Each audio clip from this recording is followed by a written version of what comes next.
Freedom had never felt so real. The Israelites, once slaves in Egypt, were finally walking tall, leaving behind centuries of chains. Their children laughed, their feet kicked up desert dust. Ahead was the promise of a new land. And behind? Well, behind was trouble. Because Pharaoh, yes, the same Pharaoh who just let them go, changed his mind. Again. Suddenly, the ground rumbled, horses neighed, chariots thundered.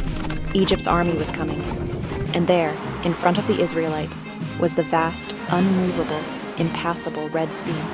Trapped, mountains on one side, water on the other. Pharaoh's fury closing in. The people cried out, "Moses, why did you bring us out here? To die?" But Moses looked up, not to the sea, not to the soldiers, to God. And God answered, not with a whisper, but with a command. "Do not be afraid. Stand still and see the salvation of the Lord." Then something incredible happened. A pillar of cloud and fire, God's own presence, moved behind the Israelites, standing like a wall between them and the Egyptians.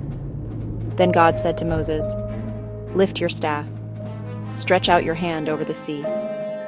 And when he did, the wind began to howl, the water trembled, and then it split. Yes, the Red Sea parted. Walls of water rose on either side like shimmering skyscrapers.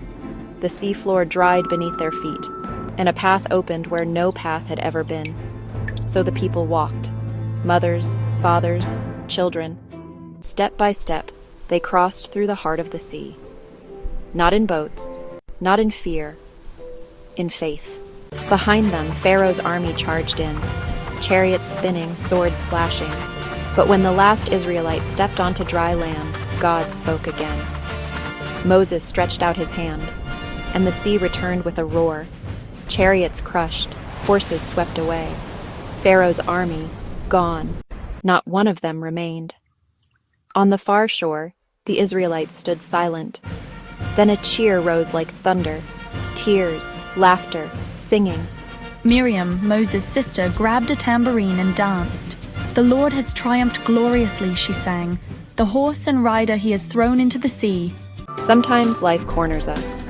Walls too high, waters too deep, enemies too strong. But this story, it reminds us. God makes a way where there is no way. He's not just a sea splitter.